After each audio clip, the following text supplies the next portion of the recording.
Kevin had been wrestling barefoot, all right, as a barefoot warrior. Well, Kerry decided he was going to do that too. Well, Fritz went over here. You're not going to do that right here. That's Kevin's going to.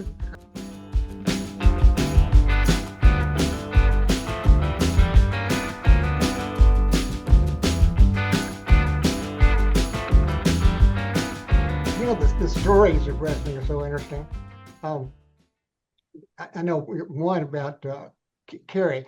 I spent a lot more time with Kerry, and I really liked Kerry. But Kerry was like a great big 12 or 14-year-old kid. He was that's just what he was. But one time, Bronco Lubitsch came into the dressing room, and he found Kerry methodically painting his feet black with a black applique shoe polish.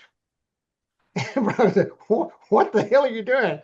It turned out that Kevin had been wrestling barefoot, all right, as a barefoot warrior. Well, Kerry decided he was going to do that too.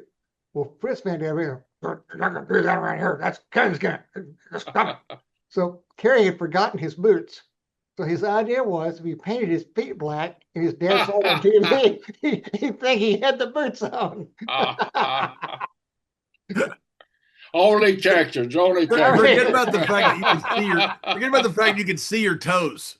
You're still gonna paint your feet black. Well, he painted them pink.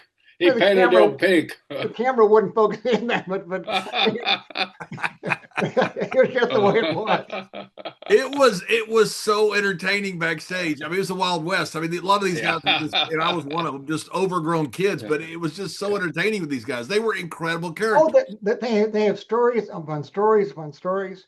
One of the going back to one of the stories I had, again using the heel commissioner when he first came in. All right. At the time, I had an old Rolls Royce. So I had him in the Rolls Royce. I hired 2 topless dancers to be his, quote, personal assistants. And then I had some bodyguards. And the bodyguards are the key to this story. So he came in, he gets the mic, said, look, you got a problem, you bring it to me. Bring it to me. We're going to clean it up. Got it? I'm not going to put up with this stuff anymore. I'm not putting up with it. Come on.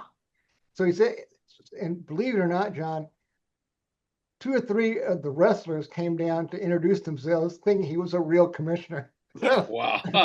Anyway, so he was there, and at one point he said, hey, ref, open fist, come on. Oh, come on, ref. Like, well, maybe he's going to clean this thing up.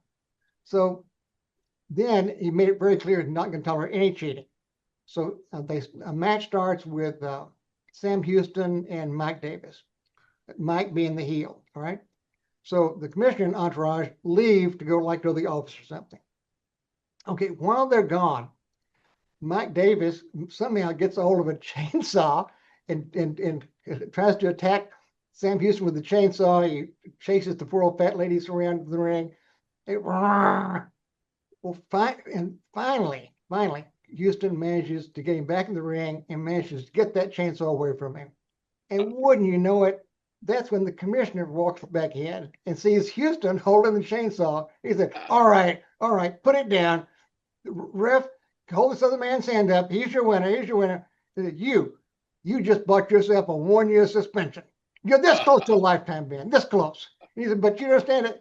I understand. You're in the ring. You're holding a chainsaw. Excuse me. I thought I made it clear. No cheating. That means no chainsaws. Come on. And he said, but I got a family. I said, well, I guess you should have thought about that family before you showed up with a chainsaw. Security, take him to the dressing room, get him his stuff back, take him his Federation card. You're banned from GWF property for 1 year. Out. So mirror the bodyguards. That's where this comes in. The fans are just beside themselves trying to explain to the commissioner that he's made a tragic mistake. But they can't get to him because the bodyguards. Yeah. They were so frustrated they're about to explode.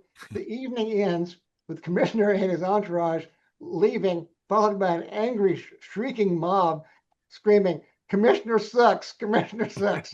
I know my mother must have been especially proud of me on that occasion. Yeah, right. Yeah.